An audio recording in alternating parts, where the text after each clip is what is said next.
What's going on, everybody? I hope you're all doing well and welcome to the channel. Now, I'm willing to bet that you're a pretty big Naruto nerd like I am since well, for one, you clicked on this video. And since you're a Naruto nerd, it's probably also safe to assume that you know that this series is chock full of all kinds of silly, nonsensical, tomfoolery, cockamamie bullshit that ninjas shouldn't really be able to pull off. And while there are tons of abilities shown throughout the 700 chapter manga, the entire fan base can agree that there are certainly some amongst them that Kishimoto might have gone a little bit overboard with. Now, a few that may immediately come to mind are, of course, things like the Flying Raijin Jutsu, Tsukuyomi, Kamui, or any fucking Mangekyo ability for that matter. But who wants to keep hearing about stuff like that over and over again?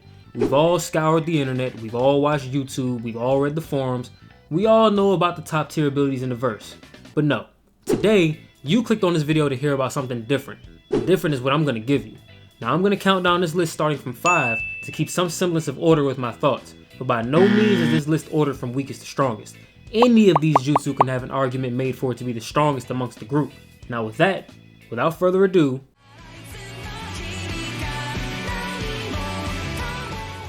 now I'm going to preface my comments by saying a lot of these jutsu are kept from being the absolute most broken pieces of shit ever created in the Naruto universe simply by how hard they are to obtain. There might not be an ability that embodies this more than the fucking Sage of Six Paths mode or Yin Yang release or whatever you choose to call it.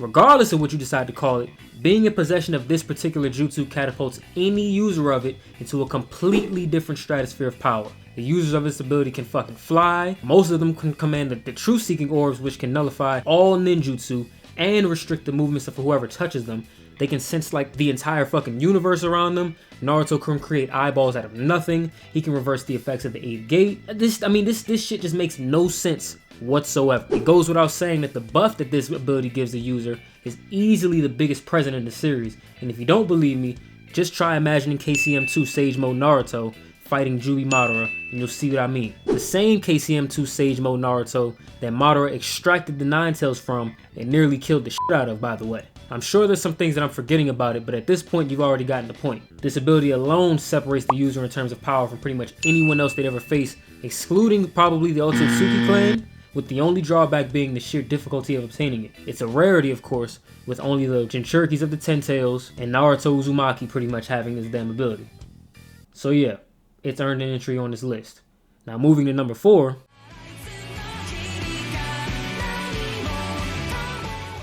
I want you to imagine taking this ability away from Sakura and watching her attempt to fight at any point during or after the 4th Shinobi World War.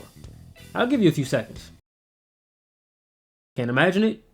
Yeah, I can't either. In all seriousness, this jutsu is no joke, and while it has a pretty steep requirement of precise chakra control that pretty much no one outside of Tsunade and Sakura have shown, the significant boost it provides more than makes up for the steep learning curve. This jutsu allows the user to amplify the power of their strikes and techniques to ridiculous levels. Just take one look at these few images here of some of the aftermaths of the attacks from both Sakura and Tsunade, and you'll get a glimpse of what I mean. Speaking of Tsunade, she was actually able to crack the ribcage of a Susanoo manifested by Madara fucking Uchiha with this jutsu. On top of power like that, when the seal is released, it affords the user absolute invulnerability for a short period of time that should probably be even shorter than it actually is. Sakura was able to assist Obito in syncing his Kamui with Kaguya's dimensions to find Sasuke after Kaguya trapped him in another dimension just by releasing the seal on this damned jutsu. Take any character in this series, add this ability to their arsenal, and I guarantee you they become a threat in most battles they'd ever participate in. Giving a character like Kakashi an ability like this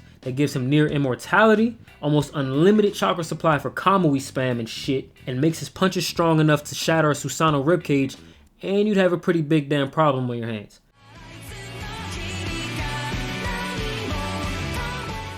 So when we were initially exposed to this ability in the hands of Yamato, it wasn't all that impressive. Sure, he could suppress the Nine Tails chakra a bit, maybe build some houses and help rebuild the Leaf Village after Pain fucked around with it, shoot wood planks and shit, but he really didn't have anything showcased that would warrant putting this ability on this list.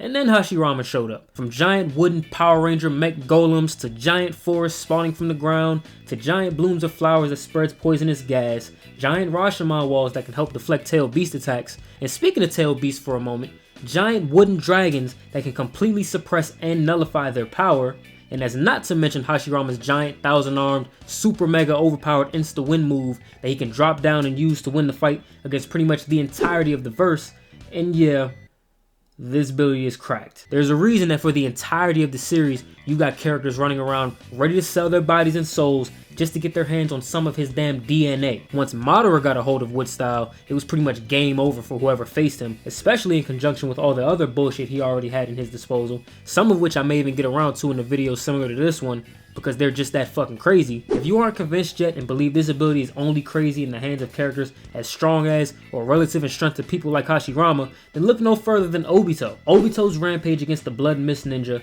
was ridiculous. He tore through countless number of Anbu level ninja with a freshly unlocked Kamui and Wood Style he gained from the Zetsu enhancements he received from Madara, and he created one of the most brutal scenes that you'll have seen featured in the manga. I fully encourage you to go rewatch or reread the series at any point where Wood Style is featured, and I promise you'll see what I mean.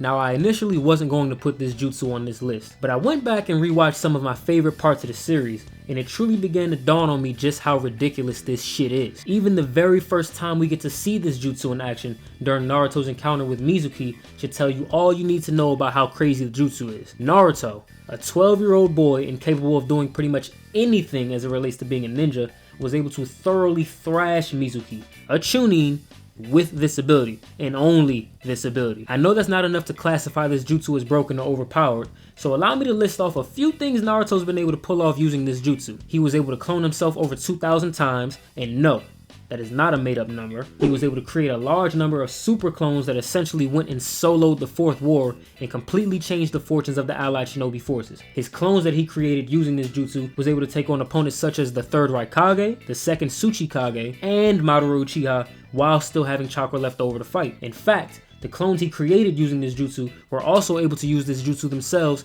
to continue to create their own clones to do shit like this. I just don't get how anyone facing an opponent like Naruto could ever hope to compete, especially by the time he becomes Hokage. If we aren't on the same page yet regarding the placement of this jutsu on this list, then think of it this way. The Akatsuki and the 5 Kage are teams composed of some of the strongest ninja present in the Naruto world, and I believe personally that Naruto could defeat each group respectively by the time he reaches KCM 2, simply because he can use this damn jutsu. Maybe with the possible exception of Obito.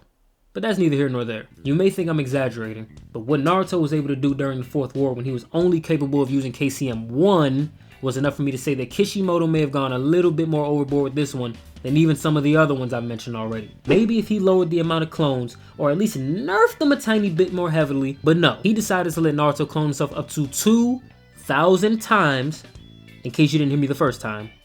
2,000 times, and even more than that by the time he reached adulthood, which, if I recall correctly, reached up to 5,000 times, which is just, I mean, what the fuck?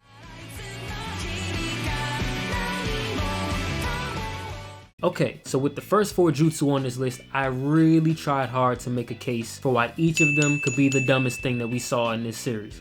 I promise I did, but this jutsu might actually be the dumbest, most blatant case of I don't know how to solve this problem I've created that Kishimoto decided to put in this series. I don't know what made him put such a ridiculously unfair, one-shot insta-kill move that Kabuto had zero chance of defending against in the show, but it did result in one of the most iconic scenes in the series, so I guess I'll allow it. Without getting into the specifics of this extremely complicated jutsu, which I guess I could explain in a future video at some point, the jutsu basically allows the user to entrap a victim in genjutsu that keeps them in an infinite loop of specific events or sensations that's happened over time in their mind while their actual physical body remains paralyzed.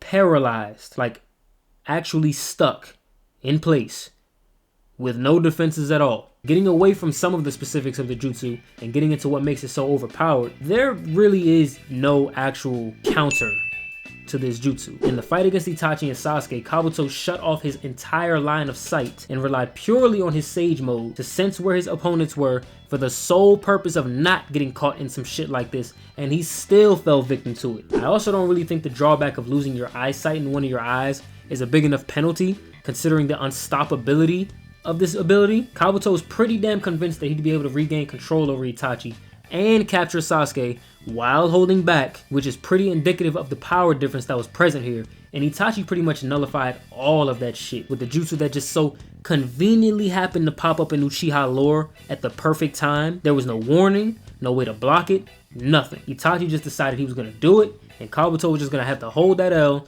and deal with it. The shit is insane. It really is. What were you thinking, Kishimoto? But anyways, guys, those are 5 abilities present in the Naruto world that I believe to be broken and overpowered. Let me know in the comments section what abilities that you think I missed that aren't commonly mentioned amongst fans of the series. Like the video if you enjoyed, subscribe if you're interested in seeing more, and I'll see you guys next time.